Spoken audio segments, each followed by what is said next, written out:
Magluluto naman tayo ng soup ngayon. Mussel cream soup. Ayan.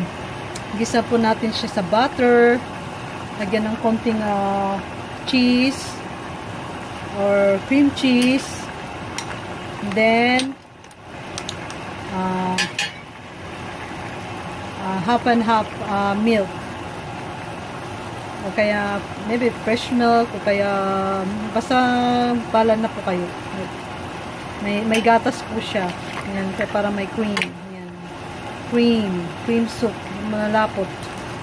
Ayan po ang ating mussel cream soup.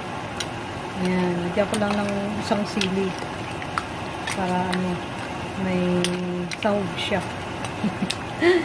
Ayan po ang ating cream mussel soup. Ayan.